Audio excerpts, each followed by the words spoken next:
Hello नमस्कार दोस्तों, स्वागत है आपका एक बार फिर से हमारे YouTube channel study zone Roorkee में।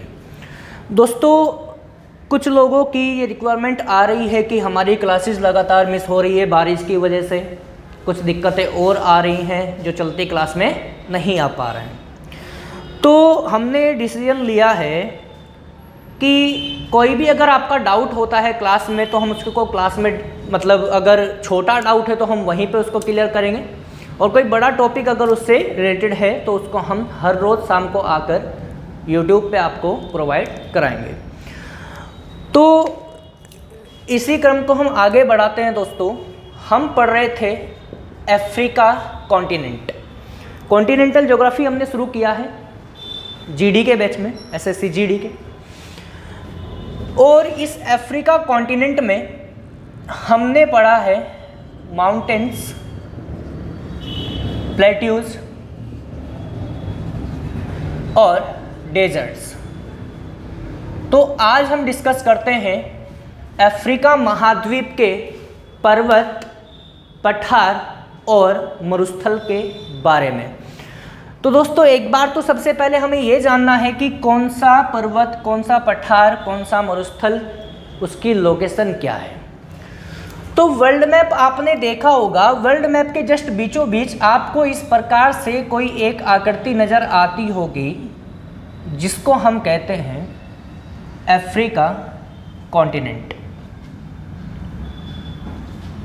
तो दोस्तों, आप लोग भी कोशिश किया करो, क्योंकि ज्योग्राफी बिना मैप के संभव नहीं है। कोई भी टीचर आपको बिना मैप के ज्योग्राफी नहीं सिखा सकता। इस प्रकार से ये हमारा अफ्रीका कॉन्टिनेंट होता है, और इस तरफ की अगर हम बात करें तो अटलांटिक ओशियन होता है दोस्तों, और इस साइड में होता है इंडियन ओशियन, हिंद महासागर, ये रेड सी, लाल सागर, और यहाँ पे ये भूमध्य सागर, मेडिटेरेनियन सी। तो जल्दी से एक बार इनकी लोकेशन पहले बनाते हैं कि कहाँ पर कौन सा पर्वत फैला है, कहाँ पर कौन सा पठार फैला है।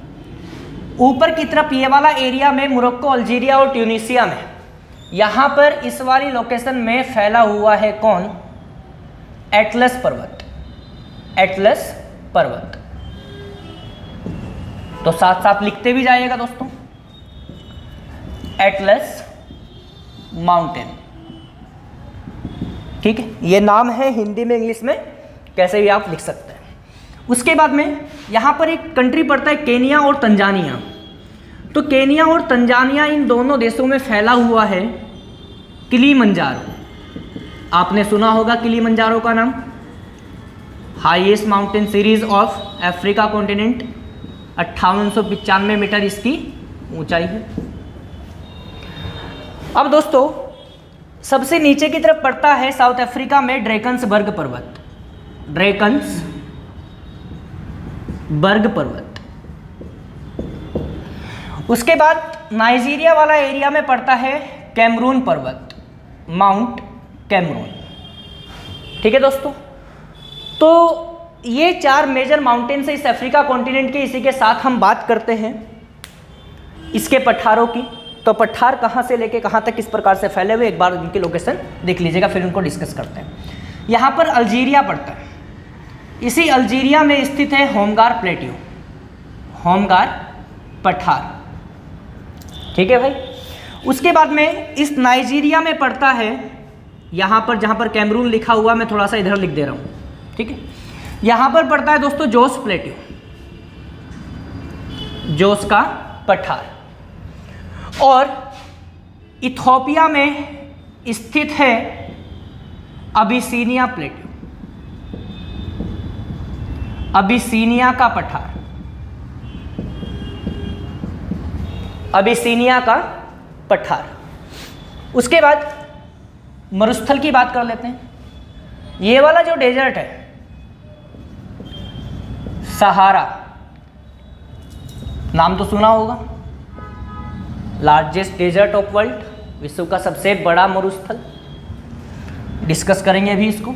उसके बाद में यहाँ पर एक पड़ता है मिस्र और सूडान, इजिप्ट और सूडान में, नाम है नूबियान डेजर्ट, नूबियान मरुस्थल। इसके बाद नीचे की तरफ जब आप आएंगे तो नामीबिया में, यहाँ पर एक कंट्री पड़ता है, नामीबिया में स्थित है नामीब डेजर्ट, मरुस्थल। डेजर्ट मतलब मरुस्थल। उसके बाद बोत्सवाना नामक देश में पड़ता है आपका फेवरेट कालाहारी डेजर्ट, कालाहारी मरुस्थल। क्लियर है क्या बात?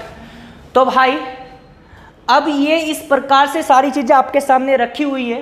अब एक एक करके इनको डिस्कस करते हुए हम लोग चलते हैं। क्लियर है क्या? अब सुनिएगा, सबसे पहले लेते हैं माउंटेन्स। ऊपर लिखा हुआ है क्या? एटलस पर्वत। ये जो एटलस साहब है, पूछा जाता है सबसे पहले कि कौन कौन से कंट्रीज में है। आप लोग जल्दी से इनको लिखेगा। एक कंट्री पड़ता है मोरक्को, एक कंट्री पड़ता है अल्जीरिया, और एक कंट्री पड़ता है ट्यूनीसिया। इन 3 देशों में फैला हुआ है कौन? Mount Atlas. हिमालय की तरह इसके भी बहुत सारे भाग हैं। Great Atlas, Lesser Atlas, Tell Atlas और सहारा एटलस। तो इस प्रकार से बहुत सारे इसके भाग हैं। तो आपसे पूछा जाता है कि जो ये माउंट एटलस है, माउंट एटलस एक माउंटेन सीरीज है, ना कि एक माउंटेन पीक है। तो आपसे पूछा जाता है कि माउंट एटलस की सबसे ऊंची पर्वत चोटी कौन सी है? तो दोस्तों उसका नाम आता है तुबकाल। क्या नाम आता है? तुबकाल। ये जो तुबकाल है 4617 मीटर इसकी ऊंचाई है। कहाँ पे पड़ती है? मोरक्को में पड़ती है, क्योंकि ये एटलस 3 कंट्रीज में फैला हुआ है और वो 3 कंट्रीज मोरक्को, अल्जीरिया और ट्यूनीसिया में है। इस एटलस का सबसे नीचे वाला जो भाग है, जैसे हमारे हिमालय का शिवालिक भाग सबसे नवीनतम पर्वत है पूरे वर्ल्ड का, इसी प्रकार से एटलस का जो नीचे वाला भाग है वो सहारा डेजर्ट के अंतर्गत आता है, इसलिए उसको हम क्या कहते हैं? सहारा एटलस भी कहते हैं। क्लियर है क्या बात? अब आते हैं माउंट किलिमंजारो पर। दोस्तों माउंट किलिमंजारो एक एग्जाम्पल है वोल्केनिक माउंटेन का। वोल्केनिक माउंटेन क्या होता है? ज्वालामुखी पर्वत।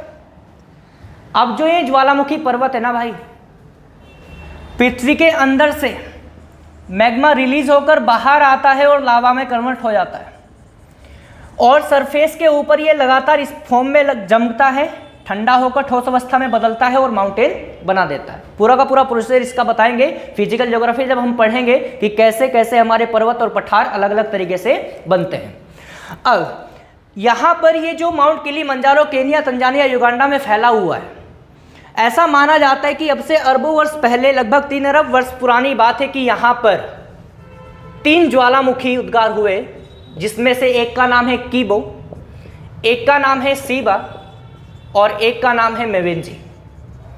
इस प्रकार से ये 3 ज्वालामुखी उद्गार यहाँ पे हुए हैं, और जैसे जैसे उद्गार होता रहा, इरप्शंस होते रहे, लावा रिलीज होकर सरफेस के ऊपर जमता रहा, और लाखों वर्षों बाद यहाँ पर इस लावा ने इस फॉर्म में एक पूरी माउंटेन सीरीज बना दी, और इस माउंटेन सीरीज को कहा गया माउंट किलिमंजारो।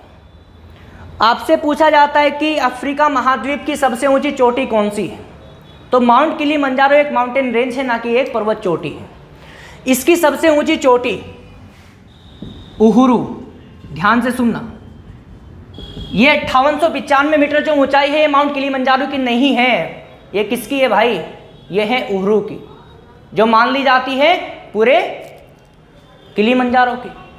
क्लियर है क्या बात? ये किलिमंजारो कहाँ पर है? केन्या, तंजानिया और युगांडा में है। क्लियर है क्या बात? अफ्रीका महाद्वीप का सबसे ऊंचा पर्वत। बात समझ में आई?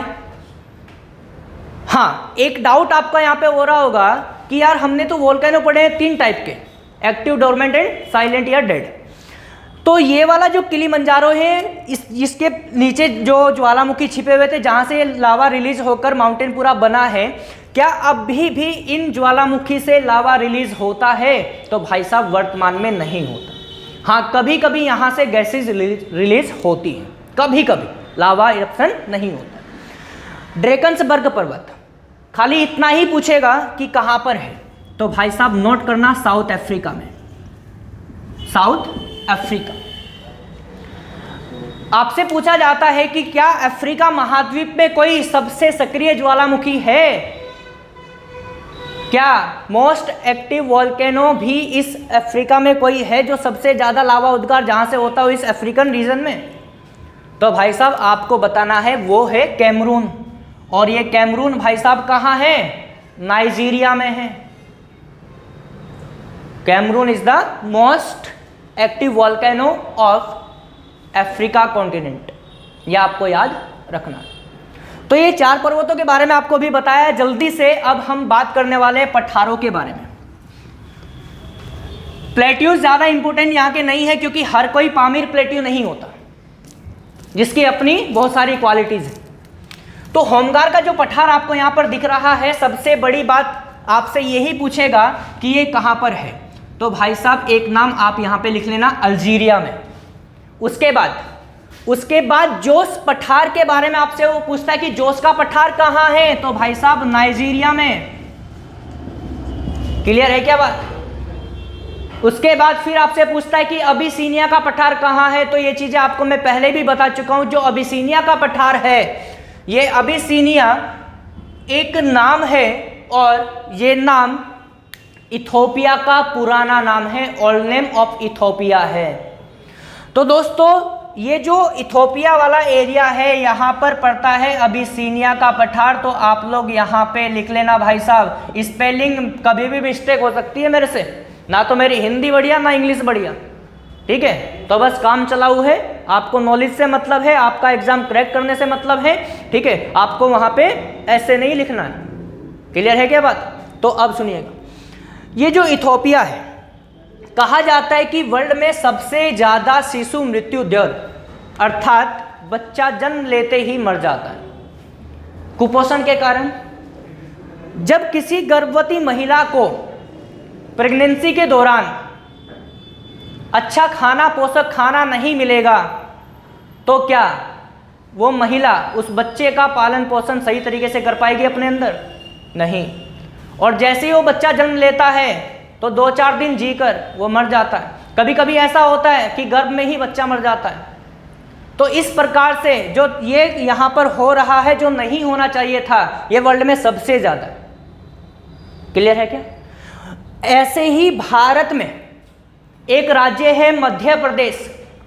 भारत का मध्य प्रदेश राज्य को इथोपिया ऑफ इंडिया कहा जाता है, क्योंकि जो काम यहाँ पर हो रहा है वही डिट्टो काम कहाँ पे चल रहा है? मध्य प्रदेश में हो रहा है, भारत में। क्लियर है क्या बात? अब बात करते हैं सहारा डेजर्ट के बारे में। करें क्या? आइएगा जरा। ये जो हमारा सहारा डेजर्ट है, पूरी धरती पर इससे बड़ा कोई मरुस्थल नहीं है। लार्जेस्ट डेजर्ट ऑफ वर्ल्ड कहलाता है ये सहारा डेजर्ट, सहारा मरुस्थल। देशों के अंदर मरुस्थल होते हैं, लेकिन यहां पर 14 देश ऐसे हैं जो इससे सीमा बनाते हैं या फिर इसके अंदर आते हैं। पूछा जाता है कि कितने कंट्रीज में फैला हुआ है, तो 14 कंट्रीज आती है इसके अंदर। क्लियर है क्या बात? अब ये जो सहारा डेजर्ट है विश्व का सबसे बड़ा डेजर्ट है, तो इसका एरिया आपको पता होना चाहिए, 92 लाख वर्ग किलोमीटर। क्लियर है क्या मेरी बात? अब ये जो सहारा डेजर्ट है, यहीं पर एक कंट्री पड़ता है लीबिया, और इस लीबिया में ये वाला कंट्री पूरा का पूरा आता है लीबिया, मिस्र के जस्ट पास में। इस लीबिया देश में एक क्षेत्र पड़ता है दोस्तों अल अजीजिया। कौन सा? अल अजीजिया। ये जो अल अजीजिया है, ये Al Aziziyah hottest point of earth है, पृथ्वी का सबसे गर्म स्थान है। यही वो स्थान है जहां का तापमान 58 डिग्री सेल्सियस है। क्लियर है क्या मेरी बात?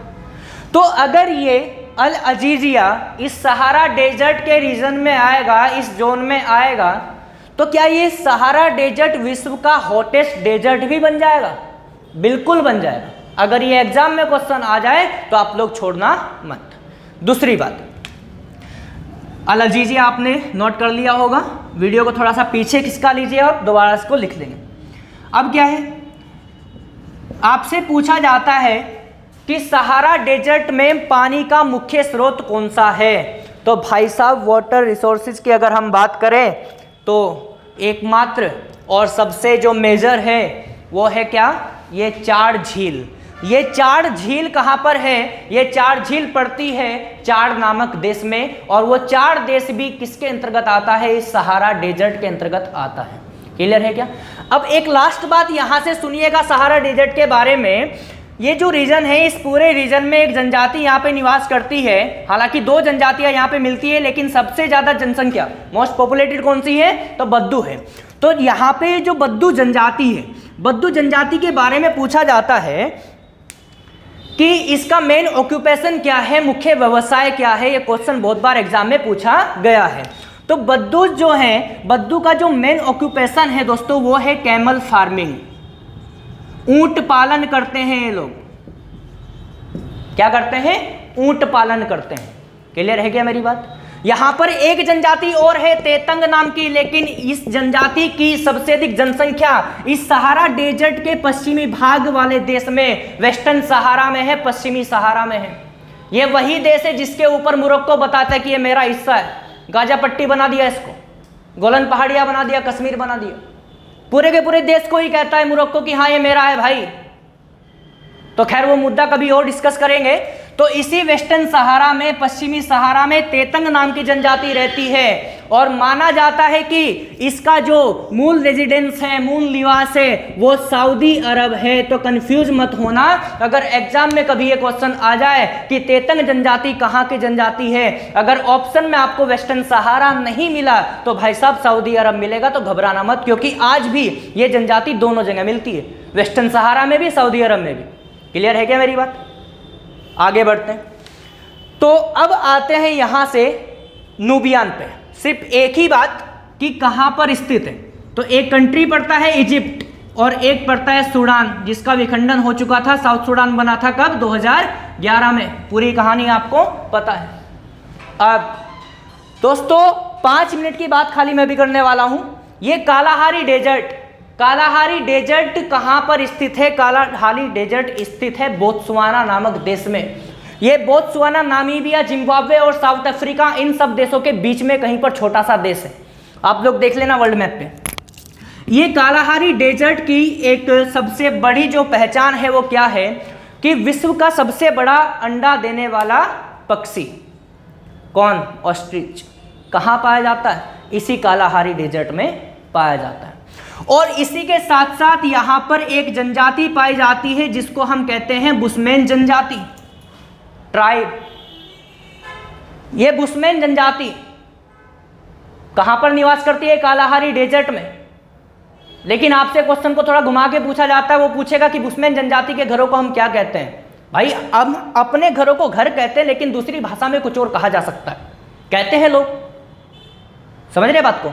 तो यहां से बुशमैन जनजाति अपने घरों को कहती है शर्म, जो आपको कभी नहीं आएगी। ठीक है भाई, क्लियर है क्या मेरी बात। लास्ट पॉइंट यहां से है कि नामीब डेजर्ट कहां है। नामीब डेजर्ट है नामीबिया में। नामीबिया और साउथ अफ्रीका की नेचुरल बॉर्डर बनाने वाली रिवर कौन सी है, आप लोग कमेंट करके बताइएगा, फिर कभी डिस्कस करेंगे उसको।